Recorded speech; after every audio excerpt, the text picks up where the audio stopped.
நாமத்திற்கு மகிமை உண்டாகட்டும். இந்த காலை வேளையிலே நாம் கர்த்தருடைய வார்த்தையை நாம் தியானிப்போம். தேவ செய்தியினுடைய தலைப்பு பொறுமை.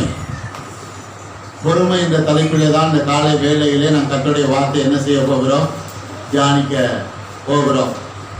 கவனிங்க, பொறுமை ரொம்ப முக்கியமானதா இல்லையா?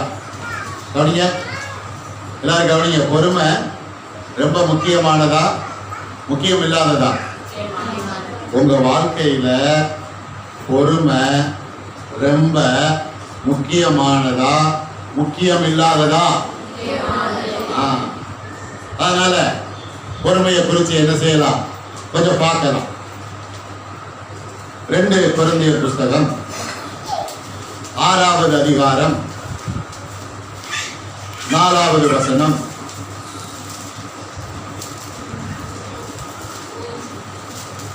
2 கொரிந்தியர் புஸ்தகம் 6வது அதிகாரம் 4வது வசனம். மிகுந்த பொறுமையினாலும் உபத்திரவங்களினாலும் நெருக்கங்களிலும் இடுக்கங்களிலும் எடுத்துக்கொண்டீங்களா? 2 கொரிந்தியர் 6வது அதிகாரம் 3வது வசனத்திலிருந்து கொஞ்சம் பார்க்கலாம். 3-4. இந்த ஊழியம் குற்றப்படாதபடிக்கு நாங்கள் யாதொன்றிலும் இடரல் உண்டாக்காமல் எவ்விதத்தினாலேயும் எங்களை தேவ ஊழியக்காரராக விளங்க பண்ணுகிறோம். மிகுந்த பொறுமையினாலும் உபத்திரவங்களிலும் நெருக்கங்களிலும் இடுக்கங்களிலும். 4வது வசனம் எப்படி ஆரம்பமாகுது பாருங்க. மிகுந்த. 3வது வசனத்துல பொறுப்பை குறித்து சொல்லப்பட்டிருக்கு. எதை குறித்து சொல்லப்பட்டிருக்கு? பொறுப்பு. அங்க ஊழியம் என்ற பொறுப்பை குறித்து அப்போஸ்தலனாகிய பவுல் என்ன செய்கிறார், சொல்லுகிறார். ஊழியம் என்பது ஒரு பொறுப்பு, வேலை, நிர்வாகம், தொழில், வியாபாரம், பராமரிப்பு, எல்லாமே எதுவா இருக்குது? அது பொறுப்பா என்ன செய்கிறது, இருக்கிறது. பொறுப்பாக. அப்படி என்றால் கர்த்தர் கொடுத்து அந்த பொறுப்பை நிறைவேற்றுவதற்கு எப்படியாப்பட்ட பொறுமை தேவைப்படுகிறது? சொல்லுங்க, சொல்லுங்க. எப்படியாப்பட்ட பொறுமை? மிகுந்த பொறுமை. என்ன பொறுமை? மிகுந்த. மிகுந்தனா என்ன? மிகுந்த மிகுதியான. மிகுதியான அப்படின்னா என்ன சொல்லுங்க? அதிகமான. புரிஞ்சவங்க கைவிட்டு ராமன் சொல்லுங்க. மிகுந்த அப்படின்னா மிகுந்த, மிகுதியான. அப்புறம் எப்படி சொல்லலாம்? அதிகமான. அப்ப நம்ம எல்லாருக்கும் பொறுமை கொஞ்சம் தேவைப்படுதா, இல்ல ரொம்ப தேவைப்படுதா? சொல்லுங்க. பொறுப்பு இருக்குல்ல? பொறுப்பு இருக்கா இல்லையா? வீடுன்றது ஒரு பொறுப்பு, வீட்டின் நிர்வாகம்ன்றது பொறுப்பு, சபையை நடத்துறது ஒரு பொறுப்பு, வேலை செய்யறது ஒரு பொறுப்பு, தொழிலை நடத்துறது ஒரு பொறுப்பு, வியாபாரத்தை செய்யறது ஒரு பொறுப்பு, பிள்ளைகளை நிர்வாகம் பண்றது ஒரு பொறுப்பு. யாராவது ஒரு காரியத்தை நம்மகிட்ட செஞ்சு கொடுக்க சொல்றாங்கன்னா அதை செய்து கொடுப்பது பொறுப்பு. அதை செய்து கொடுப்பதற்கு, அதில் பொறுப்பாக நடந்து கொள்வதற்கு என்ன தேவைப்படுது? வெறும் பொறுமை இல்ல. என்ன பொறுமை? பொறுமை தான் சொல்றான். 3வது, இந்த ஊழியம் குற்றப்படாதபடிக்கு, இந்த வேலை என் மூலமாய் குற்றப்படாதபடிக்கு, இந்த வியாபாரம் என் மூலமாய் குற்றப்படாதபடிக்கு, இந்த தொழில் என் மூலமாய் குற்றப்படாதபடிக்கு, என் குடும்ப நிர்வாகம் என் மூலமாய் குற்றப்படாதபடிக்கு, யாதொன்றிலும் இடரல் உண்டாகாமல் அப்படின்னு எழுதல. எப்படி எழுதிருக்கு? இடரல் ஏற்படுவதற்கு நான் ஆளாகாமல், அதற்கு நான் காரணமாய் இருக்காமல், இந்த பொறுப்பு நிறைவேறுவதற்கு நான் பொறுப்பில்லாத நபராய் நடக்காமல், எப்படியாப்பட்ட பொறுமையினாலே என்னை நிரப்பிக் கொள்வேன்? மிகுந்த பொறுமையினாலே. மிகுந்த பொறுமைனா அதிக பொறுமையினாலே. பொறுமையினாலே இல்லையா? இயேசுவுக்கு பிதாவாகிய தேவன் ஒரு பொறுப்பை கொடுத்திருந்தார். என்ன பொறுப்பை கொடுத்திருந்தார்? சிலுவையை சரியா என்ன செய்யணும்? செய்து முடிக்கணும். சிலுவையை நிறைவேற்றி முடிப்பது என்பது அது ஒரு சாதாரண காரியமா? கவனிக்கிறீங்களா?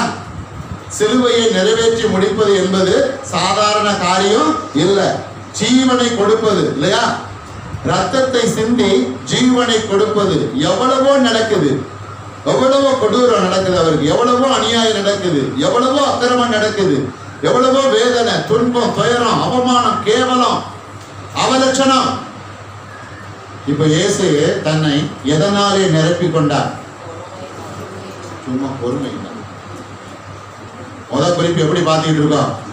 என்ன பொறுமை சொல்லுங்க? என்ன பொறுமை? மிகுந்த பொறுமை. அந்த மிகுந்த பொறுமையினால இயேசு தன்னை நிரப்பிக் கொண்டதுனாலதான் அந்த வேலையை அவரால் சரியா என்ன செய்ய முடிஞ்சது? செய்ய முடிஞ்சது. அப்ப இயேசு பாருங்க, ஒரு பிளான் பண்றாரு. இதை நான் சரியா செஞ்சு முடிக்கணும், சிலுவையை சரியா செஞ்சு முடிக்கணும்.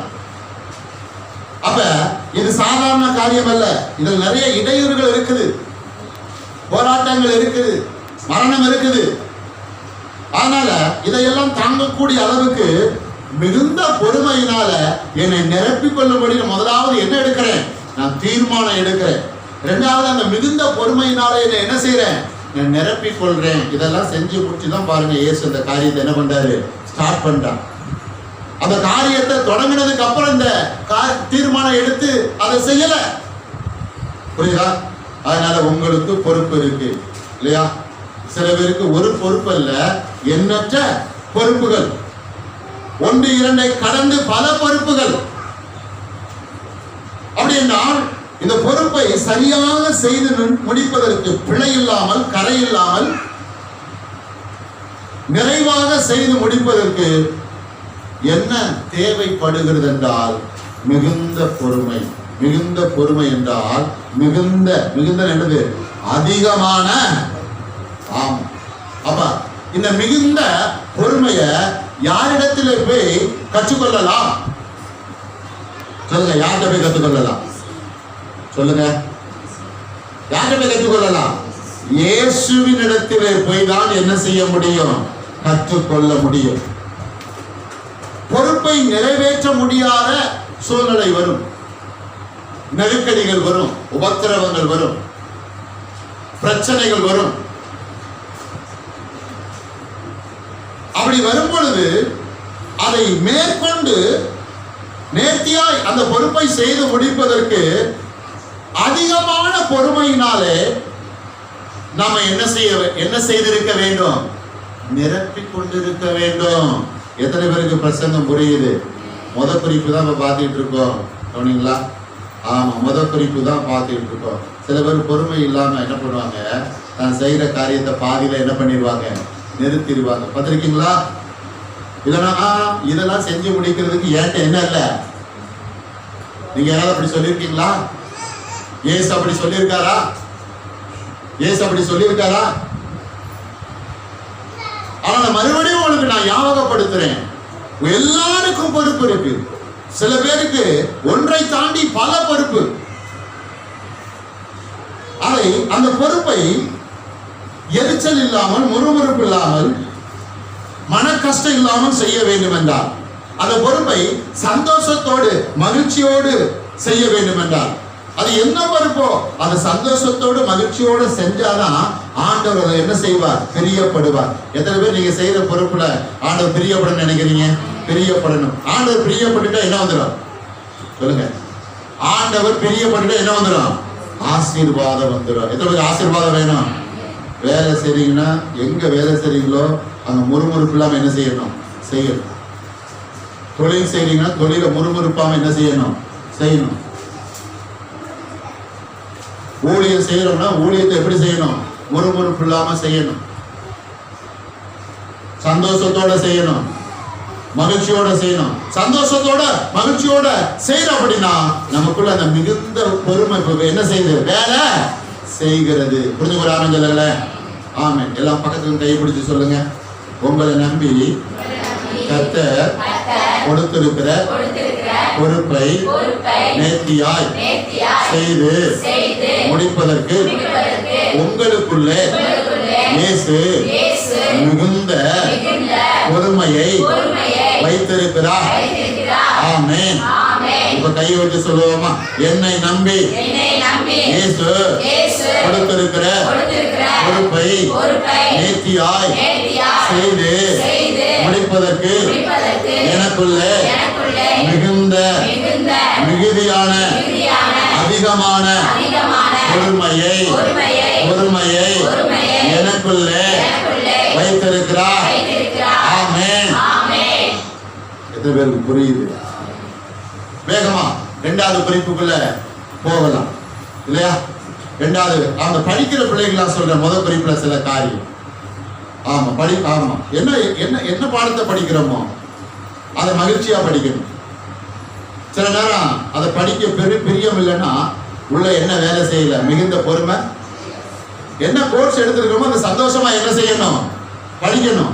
எந்த ஸ்கூல்ல படிக்கிறோமோ எந்த காலேஜில் படிக்கிறோமோ அங்க சந்தோஷமா படிக்கணும். படிச்சாதான் அங்க மிகுந்த பொறுமை என்ன செய்கிறது, வேலை செய்கிறது என்று. சில பேர் என்ன பண்ணுவாங்க தெரியுமா, சில ஸ்டூடெண்ட்ஸ் என்ன பண்ணுவாங்களா, ஆமா டீச்சர்ஸ்க்கு என்ன கொடுக்கறது இல்லை, ரெஸ்பான்ஸ் கொடுக்கறது இல்லை. ஆமா டீச்சர்ஸை குறித்து ஏதாவது என்ன செய்யறது, தாறுமாறா பேசுறது, இல்லைன்னா புரணி பேசுறது.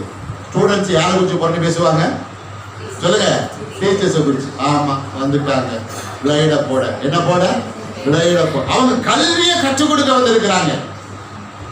உங்க எதிர்காலத்துக்கு அவங்க படிக்கட்டா என்ன செய்யறாங்க, இருக்கிறாங்க. அப்ப மிகுந்த பொறுமையினால அவங்க சொல்லிக் கொடுக்கறது என்ன செய்யணும், கற்றுக் கொடுக்கணும். கர்த்தருக்கு ஸ்தோத்திரம். பிரசங்கத்தையும் கேட்கறதுக்கும் உங்களுக்கு என்ன இருக்கணும்,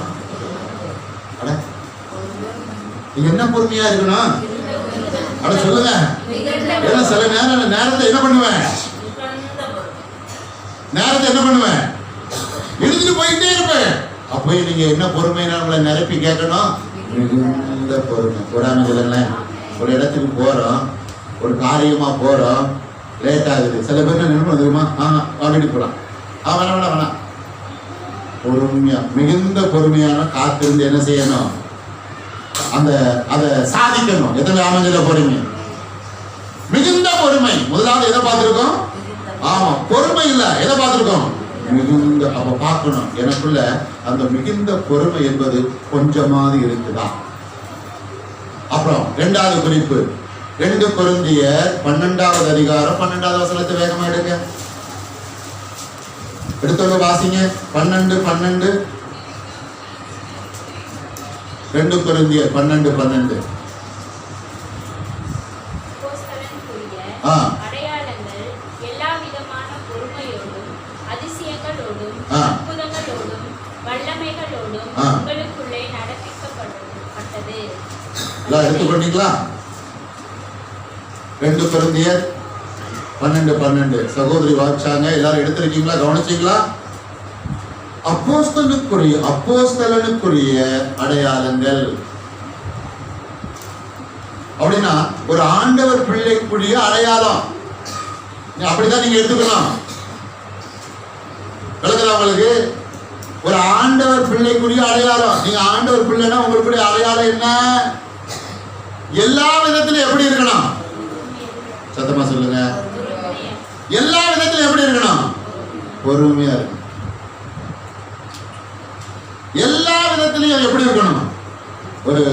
ஒரு நபர் சொன்னாங்க, அதை ஆணா பெண்ணா நான் சொல்லல. நீங்க ஆணு பாஸ்ட் ஆணுன்னு சொன்னாருன்னு சில பேர் நினைச்சிடாங்க, சில பேர் பெண்ணுன்னு சொல்லி நினைச்சிடாங்க. ஒரு நபர் சரியா மணி சொல்ற ஆணா பெண்ணான்னு நான் சொல்லல, புரியுதா? ஒரு நபர் தான் சொன்னேன். அவங்க சொன்னாங்க, பாஸ்டர் எனக்கு கோபம் மட்டும் வந்துருச்சுன்னா நான் சொன்னதை நான் என்ன செய்ய மாட்டேன்.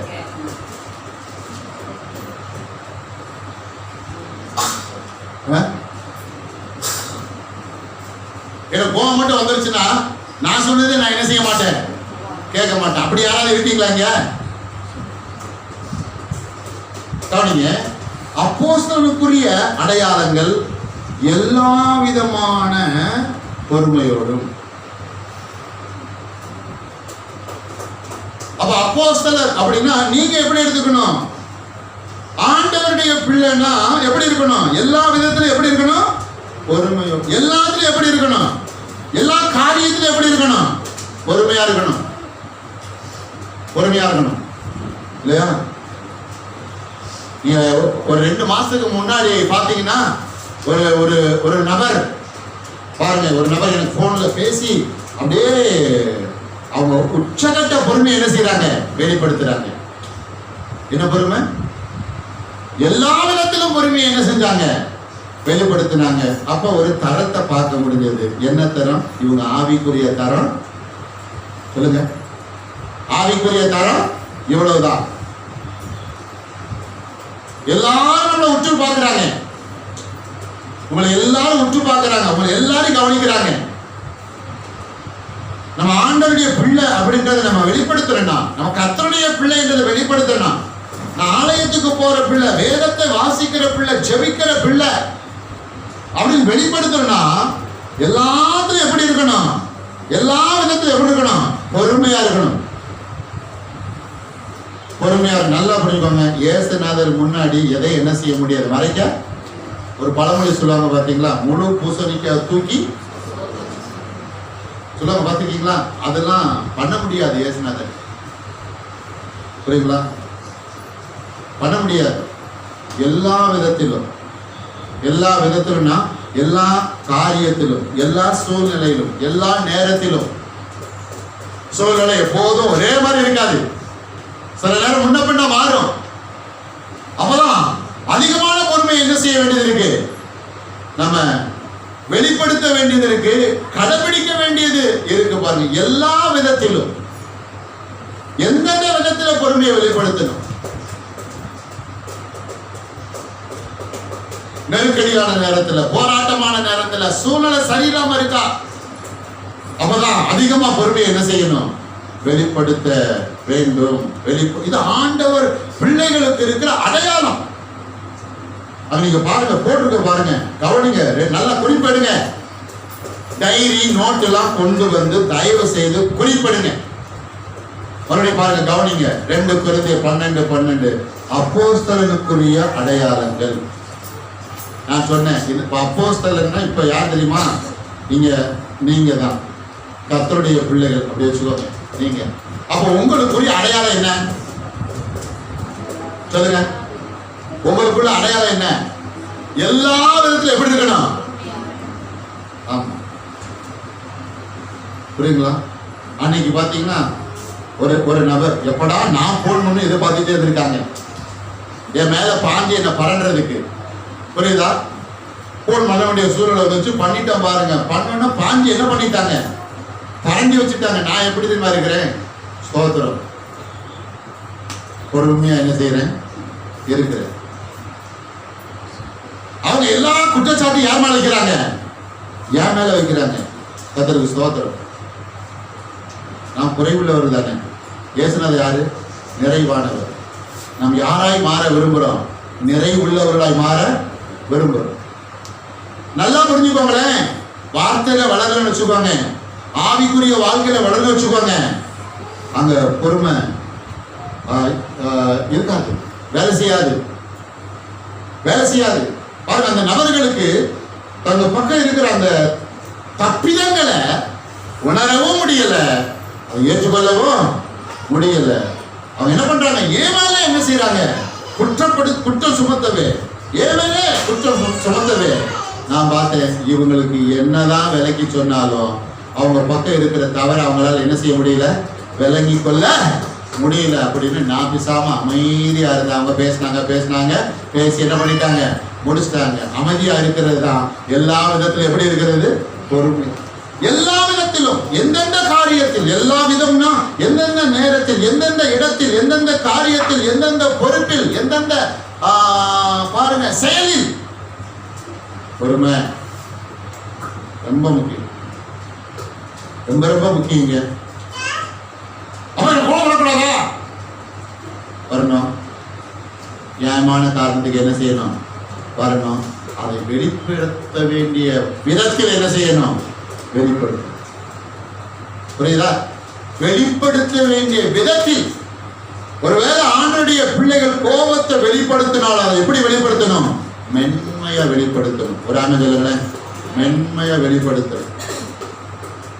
அதனால ரொம்ப முக்கியம். ரொம்ப 3வது குறிப்பு 1 தெசலோனிக்கேயர் புஸ்தகம் 1வது அதிகாரம் 2வது வசனம்.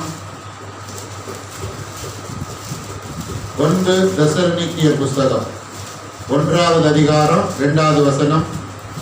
தேவனுக்கு பிரியமான சகோதரரே, உங்கள் விசுவாசத்தின் கிரியையும் உங்கள் அன்பின் பிரயாசத்தையும் நம்முடைய கர்த்தராகிய இயேசு கிறிஸ்துவின் மேலுள்ள உங்கள் நம்பிக்கையின் பொறுமையும் நம்முடைய பிதாவாகிய தேவனுக்கு முன்பாக நாங்கள் இடைவிடாமல் நினைவு கூர்ந்து. இங்க என்ன பொறுமை போட்டிருக்கு? நம்பிக்கையின் பொறுமை. நம்பிக்கையின் பொறுமை. என்ன பொறுமை? நம்பிக்கையின் பொறுமை. 3வது குறிப்பு பார்த்துக்கிட்டு இருக்கோம். என்ன பொறுமை? நம்பிக்கையின் பொறுமை. நீங்க எதை நம்புறீங்க அது மேல எப்படி இருக்கணும்? பொறுமையா இருக்கணும். எது வரணும்னு நினைக்கிறீங்க அது வரை எப்படி இருக்கணும்? பொறுமையா இருக்கணும். எது முடியணும்னு நினைக்கிறீங்க அது முடிய வரை எப்படி இருக்கணும்? பொறுமையா. எது ஆகணும்னு நினைக்கிறீங்க அது ஆகிற வரைக்கும் எப்படி இருக்கணும்? பொறுமையா. எது உங்களை விட்டு நீங்கன்னு நினைக்கிறீங்க அது நீங்க வரை என்ன செய்யணும்? பொறுமையா இருக்கணும். அவசரப்படக்கூடாது. எதுல அவசரப்படணுமோ அதுல என்ன செய்யணும்? அவசரப்படணும். எதுல அவசரப்படக்கூடாதோ அதில் அவசரப்பட கூடாது. நம்பிக்கையின் பொறுமை. நம்பிக்கை. உங்க நம்பிக்கை யார் மேல இருக்கு? சொல்லுங்க. உங்க நம்பிக்கை யார் மேல இருக்கு? ஆண்டவராகிய இயேசுவின் மேலே. 2வது உங்க நம்பிக்கை அவருடைய வசனத்தின் மேல இல்லையா? முதலாவது இயேசு மேல இருக்கு உங்க நம்பிக்கை. 2வது வசனத்தின் மேல இருக்கு. வசனத்தின் மேல. வசனம் நிறைவேறும் வரை நீங்க எப்படி இருக்கணும்? பொறுமை. வாக்குத்தத்தம் கர்த்தர் உங்களுக்கு கொடுத்த வாக்குத்தத்தம் நிறைவேற வரைக்கும் நீங்க எப்படி இருக்கணும்? பொறுமையா இருக்கணும். புரிஞ்சுக்கலாமே சொல்லுங்களேன். நம்பிக்கை அற்றவர்களா இருக்கக்கூடாது. நம்பிக்கையில் பொறுமை உள்ளவர்களா இருக்கணும். ராமன் சொல்லுவோமா? ஆமா. விசுவாசம் அற்றவர்களா இருக்கக்கூடாது.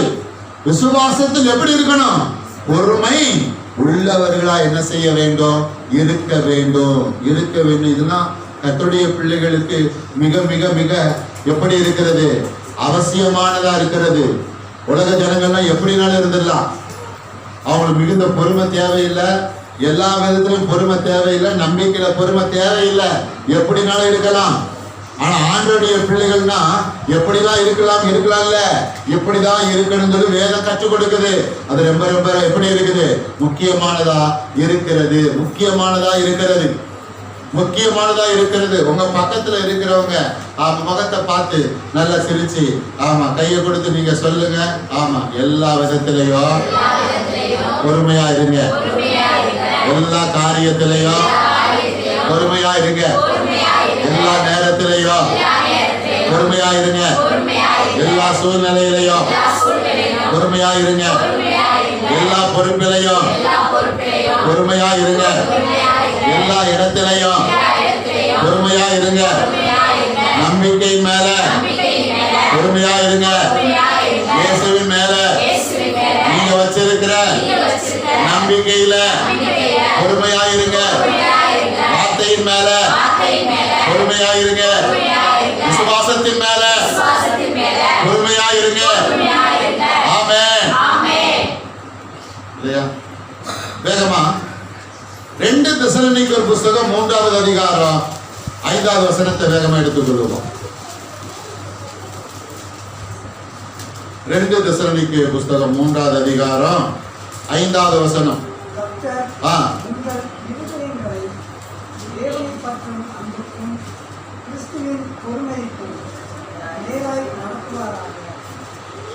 எல்லாம் எடுத்துக்கொண்டீங்களா? கர்த்தர் உங்கள் இருதயங்களை யாரை பற்றி கவனிங்க. யாரை பற்றி போட்டிருக்கு? தேவனை பற்றும். பற்றும்னா என்ன? பற்றும், பற்றி கொள்ளுதல். பற்றி கொள்ளுதல், பற்றும்னா என்ன? பற்றும் அப்படின்னா அறிதல். என்னது? அறிதல். தேவனை பற்றும் அப்படின்னா தேவனை பற்றி என்ன செய்வது? அறிதல். பிள்ளைகள் பெற்றோரை குறித்து என்ன செய்ய வேண்டும்? அறிந்து கொள்ள வேண்டும். பிள்ளைகளுக்கு பெற்றோர் மேல பற்றுதல் இருக்கணும். அதாவது பெற்றோரை அறிந்து கொள்ளுதல். தேவன் மேல உங்களுக்கு விருப்பம் இருக்கணும். தேவனுடைய வார்த்தை மேல உங்களுக்கு விருப்பம் இருக்கணும். பிள்ளைகளுக்கு பெற்றோர் மேல விருப்பம் இருக்கணும். பற்றும். சந்தோஷமான விஷயம் சொல்ல போறேன். சொல்லவா வேணாமா? சொல்லுங்க, சொல்லவா வேணாமா? இந்த மாசத்துல இருந்து நான் முறைப்படி போய் எபிரேய பாஷை என்ன செய்ய போறேன்? கற்றுக்கொள்ள போறேன். ஹீப்ரு கற்றுக்கொள்ள போறேன். இன்னும் வேதத்தை விலைக்கு சொல்றது எப்படி இருக்கும்? ரொம்ப எப்படி இருக்கும்? பிரயோஜனமா இருக்கும். அதனால கர்த்தர் உங்கள் இருதயங்களை தேவனை பற்றும் அன்புக்கும், அப்புறம் என்ன போட்டிருக்கு? கிறிஸ்துவின் பொறுமைக்கும். இது என்ன பொறுமை? சொல்லுங்க, என்ன பொறுமை? கிறிஸ்துவின் பொறுமை. இப்ப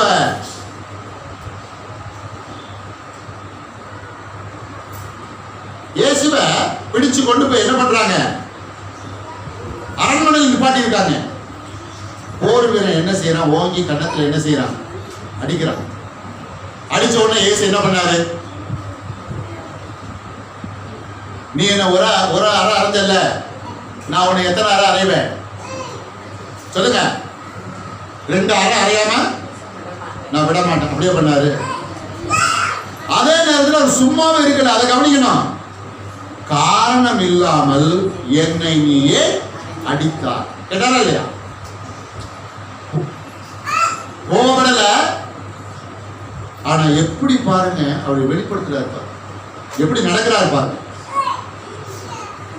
எப்படி இப்ப 4வது குறிப்பா கிறிஸ்துவின் பொறுமையை பார்க்கிறோம். யாருடைய பொறுமை? கிறிஸ்துவின் பொறுமை. கிறிஸ்துவின் பொறுமையை குறித்து என்ன செய்யறோம் பார்த்துட்டு இருக்கோம். ஏன்? காரணம் இல்லாம என்ன அரைஞ்ச, அவ்வளவுதான். இயேசு நினைத்தால் அவனை திருப்பி என்ன செஞ்சிருக்கலாம்? அறைந்திருக்கலாம். ஏன் தெரியுமா? இயேசு அப்படி பாருங்க, வாட்ட சாட்டமான, யாரு? திடகாத்திரமான ஒரு வாலிபர். நல்ல வாட்ட சாட்டமான திடகாத்திரமான ஒரு வாலிபர். நல்ல ஆரோக்கியம் கொண்ட ஒரு வாலிபர். அமைதியா இருந்தார். காரணம் இல்லாம என்னையா, அவ்வளவுதான்.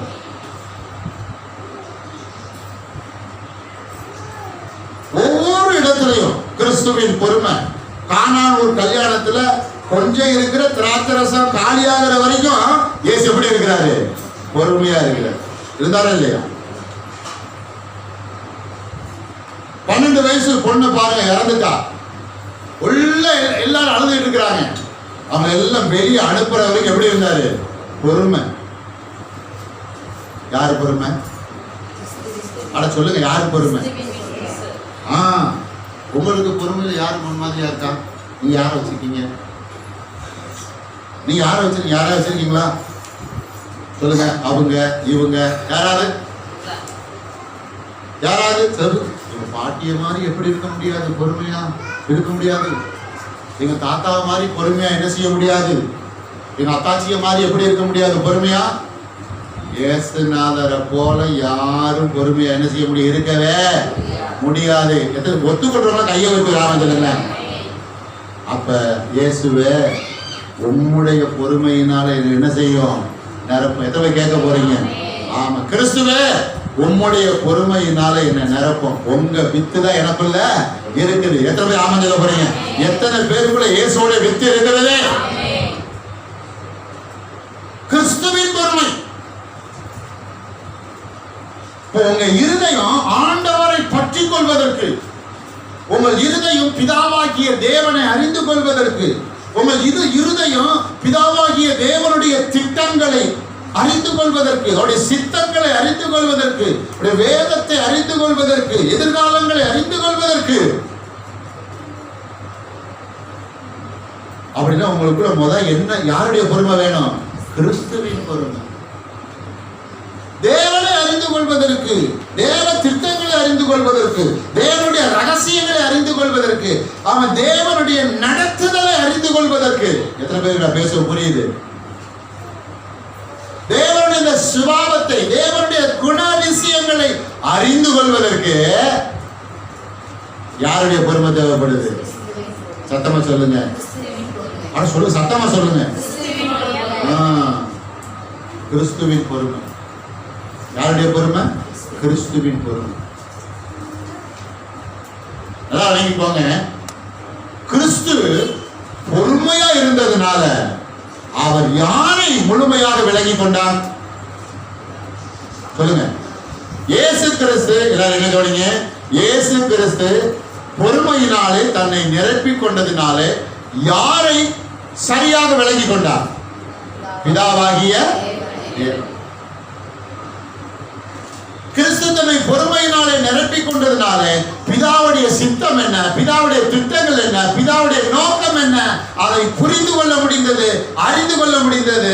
புரிந்து கொள்வது மட்டுமல்லாமல், அறிந்து கொள்வது மட்டுமல்லாமல், அதை கிறிஸ்து தன்னுடைய வாழ்க்கையில என்ன செய்தார்?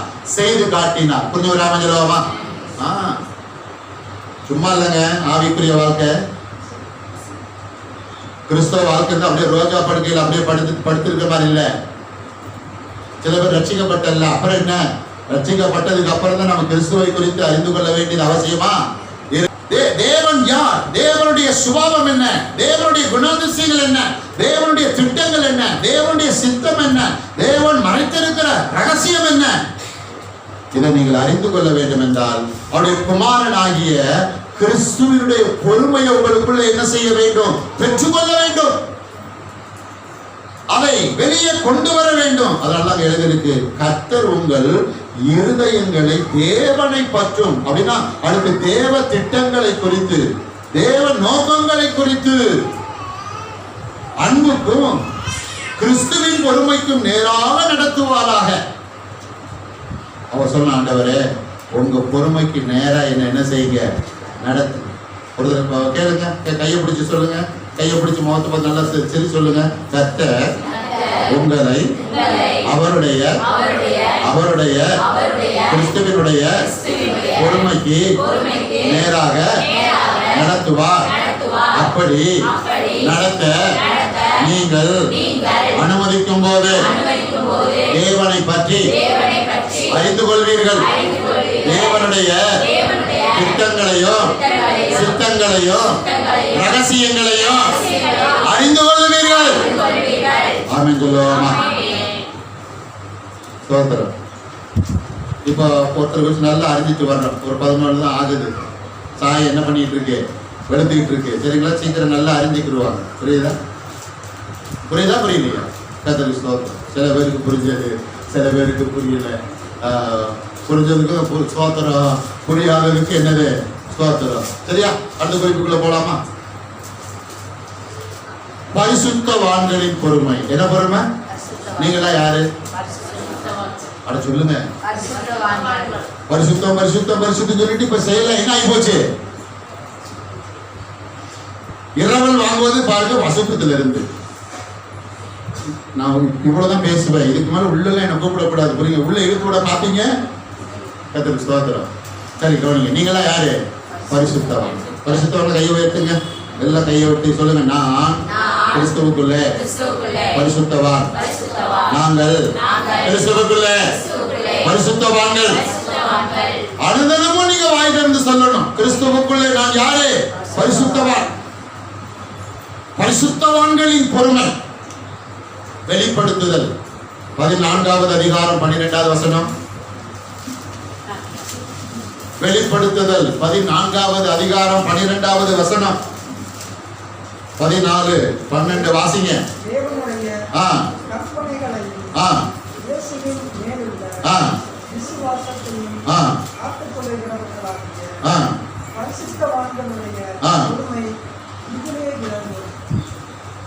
என்று கூறினார். எல்லாம் எடுத்துக்கொள்ள. வெளிப்படுத்துதல் 14வது அதிகாரம் 12வது வசனம். கவனிக்கிறீங்களா எல்லாரும் வசனத்தை? தேவனுடைய கற்பனைகளையும் இயேசுவின் மேலுள்ள விசுவாசத்தையும் காத்து கொள்ளுகிறவர்களாகிய பரிசுத்தவான்களுடைய பொறுமை இதிலே விளங்கும் என்று கூறினார். தேவனுடைய கற்பனைகளையும் அவருடைய விசுவாசத்தையும். கற்பனைகள்னா என்ன? கற்பனையும் சொன்னாலும் சரி, கட்டளையும் சொன்னாலும் சரி, ரெண்டுமே எதை குறிக்குது? தேவனுடைய வார்த்தை. வார்த்தை.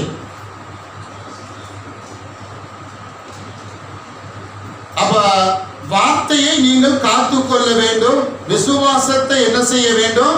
காத்துக்கொள்ள வேண்டும். வார்த்தையும் விசுவாசத்தை நீங்க காத்துக்கொள்ள வேண்டும்னா உங்களுக்கு அப்ப என்ன தேவைப்படுது?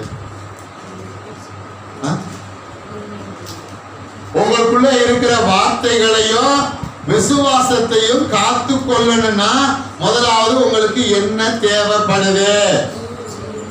சத்தமா சொல்ல மாட்டீங்களா? என்ன சத்தமா சொல்லுங்க. சத்தத்தை உயர்த்தி ஒரு முறை சொல்லுங்க. அப்ப பொறுமையை இழந்தோம்னா வார்த்தைய விசுவாசத்தை யாரு திருடுவா? சத்தமா சொல்லுங்க. பிசாசின் தந்திரங்கள் நமக்கு அறிந்தவைகளே.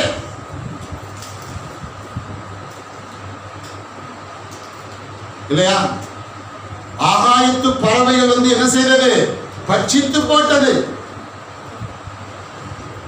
உங்க இருதயத்துல மனதில் இருக்கிற கர்த்தருடைய வார்த்தைகளையும் விசுவாசத்தையும் பிசாசு என்ன செய்வான்? திருட முயற்சி பண்ணுவான். எந்தெந்த வழிகளை பயன்படுத்தி திருட முயற்சி பண்ணுவான்? விளங்கிக்கோ. அப்ப நீங்க பொறுமையுள்ள பிள்ளைகளாய், பரிசுத்தவான்களின் பொறுமையுள்ள பிள்ளைகளாய் இருப்பதற்கு பிசாசு ஒரு நாள் என்ன செய்வதில்லை? விரும்புவது இல்லை. உங்களுக்குள்ளே கர்த்தருடைய வார்த்தைகள் கிரிய செய்வதற்கும் உங்களுக்குள்ளே விசுவாசம் கிரிய செய்வதற்கும் பிசாசு ஒரு நாள் என்ன செய்வதில்லை? விரும்புவதில்லை. உங்களுக்குள்ள அவனுடைய வார்த்தை விசுவாச கிரிய செய்தால் அதை பார்த்து அவன் என்ன செய்கிறான்? விசனமடைகிறான், கோபப்படுகிறான். அதே நேரத்தில் உங்களுக்குள்ள கர்த்தருடைய வார்த்தைகளும் விசுவாசமும் கிரிய செய்யும் பொழுது நீங்கள் தேவனோடு என்ன செய்கிறீர்கள்? தூரமாகாமல் என்ன செய்கிறீர்கள்? நெருங்கி வருகிறீர்கள். எத்தனை பேர் கர்த்தர்கிட்ட நெருங்கி வர விரும்புறீங்க? உங்க இருதயம், உங்க மனது, உங்க செயலெல்லாம் யார்கிட்ட நெருங்கி வரணும்? கர்த்தர். அப்படின்னா உங்களுக்குள்ள வார்த்தைகள் காக்கப்படணும். உங்களுக்குள்ள விசுவாசம் காக்கப்படணும். உங்களுக்குள்ள கர்த்தருடைய வார்த்தைகளும் உங்களுக்குள்ள விசுவாசம் காக்கப்பட்டாதா அந்த வார்த்தைகள் விசுவாசம் வேலை செய்யும். அந்த வார்த்தைகளும் விசுவாசமும் வேலை செய்தாலா நீங்கள் யாரோடு நெருங்கி வருவீர்கள்? தேவனோடு. அப்பதான் உங்க மனம் தேவனோடு நெருங்கி வர விருப்பப்படும். இல்லைன்னா உங்க மனது உலகத்துக்குள்ள உங்களை என்ன செய்யும்? சுண்டி சுண்டி சுண்டி சுண்டி என்ன பண்ணும்? இழுக்கும். யதார்த்தமா பேசுறேன், இது நடைமுறை. புரியுதா உங்களுக்கு? எத்தனை பிரசங்கம் புரியுது? புரிஞ்ச கையை விட்டு ராமன் சொல்லுங்க. கர்த்தருக்கு ஸ்தோத்திரம். அதனால பரிசுத்தவான்களின் பொறுமை. என்ன பொறுமை? பரிசுத்தவான்களின் பொறுமை. அதனால ஒரு தாக இருக்கணும், வார்த்தையை அறிந்து கொள்ளணும், இன்னும் விசுவாசத்துல செயல்படணும். புரியுதா? கடுகளவு விசுவாசம் இருந்தா போதுங்க. ஆனா அந்த விசுவாசத்தை என்ன செய்ய வைக்கணும்? வேலை செய்ய விடணும். உள்ள வார்த்தைகள் இருக்கணுங்க. உள்ள இருக்கிற வார்த்தைகளை வேலை செய்ய விடணும். அப்ப உள்ள இருக்கிற வார்த்தைகளை வேலை செய்ய விடவும், உள்ள இருக்கிற விசுவாசத்தை வேலை செய்ய விடவும் முதலாவது என்ன தேவைப்படுது? பொறுமை. இப்ப பாருங்க, பொறுமை எவ்வளவு முக்கியமா இருக்குது பாருங்க. இயேசுவை சிலுவையில தொங்க விட்டுக்கிறாங்க. அவர் இன்னும் மரிக்கிற தருவாயில இருக்கிறார். கீழே இருந்து ஒருத்தன் சொல்றான், பிரதான ஆசாரியன் சொல்றான், நீ தேவனுடைய குமாரன் ஆனால் கீழே என்ன செய்யும்? கீழே இறங்கி வரும். கவனிக்கிறீங்களா? படிக்க போறேன்.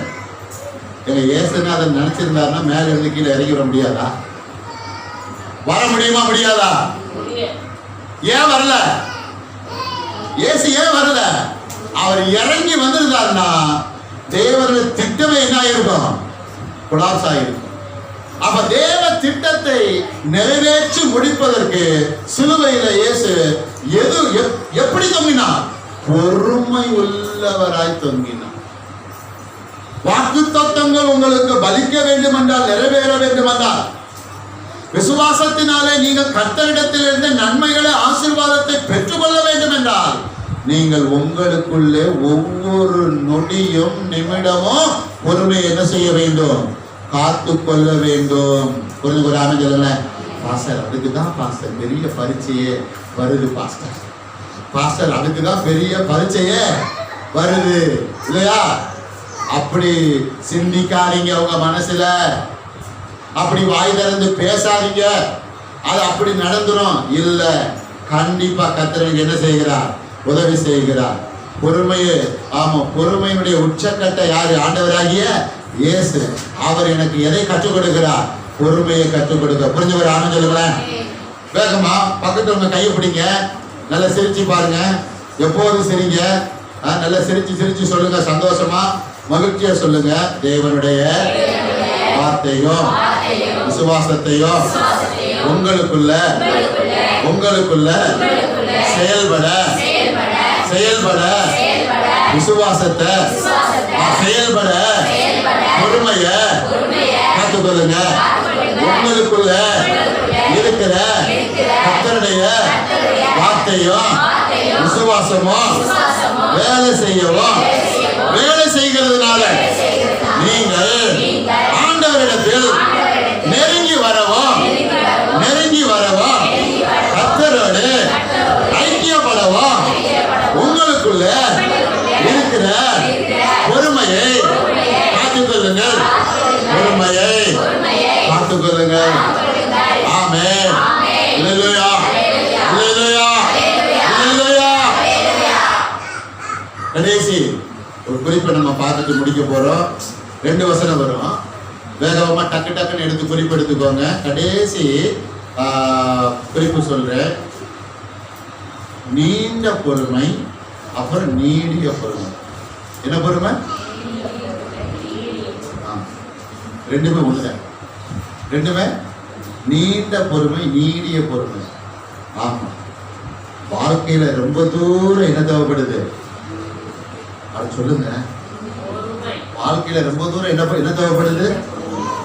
பொறுமை தேவைப்படுது. 2 வசனம் சொல்ற வேகமா. கொலேசியர் 3:12 எடுங்க. முதல் நீதிமொழிகள் 25:15 எடுத்துக்கோங்க. நீதிமொழிகள் 25:15. நீதிமொழிகள் 25:15 வாசிங்க ஒருத்தர்.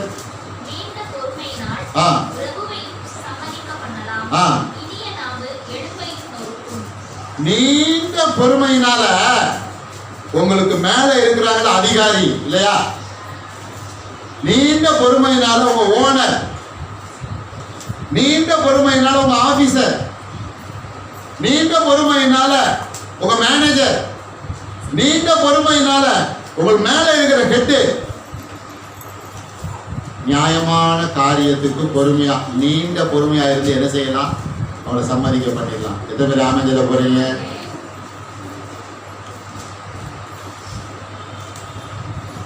நீங்க கர்த்தருக்குள்ள நியாயமா நினைக்கிறத செஞ்சு கொடுக்கிற நபருக்கு முன்னாடி என்ன பொறுமையா பயன்படுத்தணுமா? சொல்லுங்க. என்ன? ஆமா, சில பேர் சொல்லுவாங்க, நீ வேலை செய்யறேன், இந்த ஆள்கிட்ட நான் வேலை செய்ய முடியாது, அந்த அளவுக்கு எனக்கு என்கிட்ட என்ன இல்லை, போயிட்டு வாயின்னு சொல்லிடுவேன். ஓனரை பார்த்து என்ன சொல்லிடுவேன்? போயிட்டு வாயா, பாய் சின்னு சொல்லிடுவேன். பூமியில நமக்கு வச்சிருக்கிற எஜமானுக்கு என்ன செய்யணும்? கீழ்ப்படின்னு பைபிள் போட்டு நீண்ட பொறுமையினால இருந்து காரியத்தை என்ன செய்யணும்? சாதிக்கணும் பாருங்க, சாதிக்கப்படணும் பாருங்க. வேகமா அப்படியே பக்கத்துல கொலேசியர் புதிய ஏற்பாடு கொலேசியர் 3:12.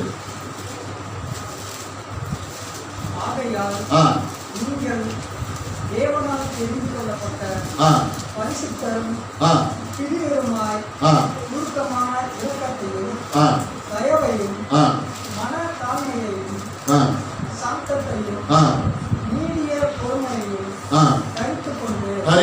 கொண்டு, நீடிய பொறுமையை என்ன செய்து? தரித்து கொண்டு. தரித்து கொண்டுனா என்னது சொல்லுங்க? தரித்து கொண்டுனா என்னது? தரித்து கொண்டுனா அணிந்து கொண்டு. என்னது? நீங்க இப்ப வஸ்திரத்தை அணிஞ்சிருக்கிறீங்களா? ட்ரெஸ் போட்டிருக்கீங்களா? ட்ரெஸ் போட்டுக்கிட்டீங்களா? வஸ்திரத்தை அணிந்து கொண்டீங்களா? அது மாதிரி நீடிய பொறுமை என்ன செய்யணும்? அணிந்து கொள்ளணும். உங்க இருதயத்துல, உங்க மனதுல நீடிய பொறுமைய, நீண்ட பொறுமைய அணிந்து கொள்ளணும். புரிஞ்சு ஒரு அமைஞ்சல ஆபரணங்கள்லாம் அணிஞ்சிருக்கீங்களா? சொல்லுங்க. காதுல கையில மாட்டிருக்கீங்களா? அணிந்திருக்கீங்களா? அதுபோல நீண்ட பொறுமைய, நீடிய பொறுமைய இருதயத்துல, மனதுல, வாழ்க்கையில என்ன செய்யணும்? அணிந்து கொள்ளணும். ஒரு ஆமென் சொல்ல மாட்டீங்களா? ஆமென் சத்தமா சொல்லுங்க. நான் முடிக்க போறேன்னா சத்தமா ஆமென் சொல்லுங்க.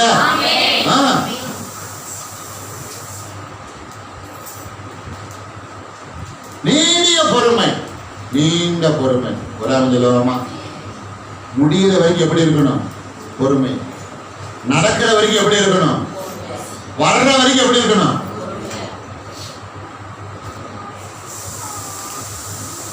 புரியுங்க உங்களுக்கு? ஆமா, பொறுமையா தான் சாதிக்க முடியும். பொறுமையா இருந்தாதான் கர்த்தருக்குள்ள என்ன செய்ய முடியும்? சாதிக்க முடியும். புரியுங்களா? சில பேருக்கு நேரத்தோடு சர்ச்சைக்கு வர்றதுக்கே பாருங்க பெரிய பொறுமை தேவைப்படுது. சில பேருக்கு வாரந்தோறும் சர்ச்சைக்கு வர்றதுக்கு என்ன தேவைப்படுது? பொறுமை தேவைப்படுது. கவனிங்க. அப்ப என்ன தலைப்பு இன்னைக்கு பார்த்திருக்கோம்? ஆமா, பொறுமை. பொறுமை. ஆமா, கடைசி ஒரு 6வது அறிக்கை நம்ம பண்ணுவோம். பக்கத்துல இருக்கவங்க கையை பிடிச்சு நல்லா சிரிச்சு சொல்லுங்க. கர்த்தர் உங்களுக்குள்ள நீடிய பொறுமையும் நீண்ட நீண்ட பொறுமையும் வைத்திருக்கிறார். எதற்கு தெரியுமா? காரியத்தை சாதிப்பதற்கு, வாழ்க்கையில சாதிப்பதற்கு, பொறுப்பில சாதிப்பதற்கு, இருக்கிற இடத்தில சாதிப்பதற்கு. ஆமென். இல்லையா? மறுபடியும் எல்லாரும் வலது கையை உயர்த்தி பொதுவா ஒரு விசுவாச அறிக்கை பண்ண போறோம். எல்லாம் கர்த்தர் என்னை மிகுந்த பொறுமையினாலே நிரப்பி இருக்கிறார். கர்த்தர் எல்லா விதமான பொறுமையினாலே என்னை நிரப்பி இருக்கிறார். கர்த்தர் நம்பிக்கையில என்னை பொறுமையாக வைத்திருக்கிறார். கிறிஸ்துவே பொறுமையை எனக்குள்ள வைத்திருக்கிறார். நான் பரிசுத்தமா வாழ்க்கையில எல்லா நேரத்திலும், எல்லா இடத்திலையும், எல்லா நேரத்திலையும், எல்லா சூழ்நிலையிலையும் பொறுமையா இருக்கிறேன். கர்த்தர் எனக்குள்ள நீண்ட பொறுமையும் நீடிய பொறுமையும் வைத்திருக்கிறார். ஆகையால் நான் வெற்றி பெறுவேன், வெற்றி பெறுவேன், ஜெயம் பெறுவேன், ஆசீர்வதிக்கப்படுவேன், ஆசீர்வதிக்கப்படுவேன். ஆமென். கண்களை மூடுவோம், கண்களை மூடுவோம்.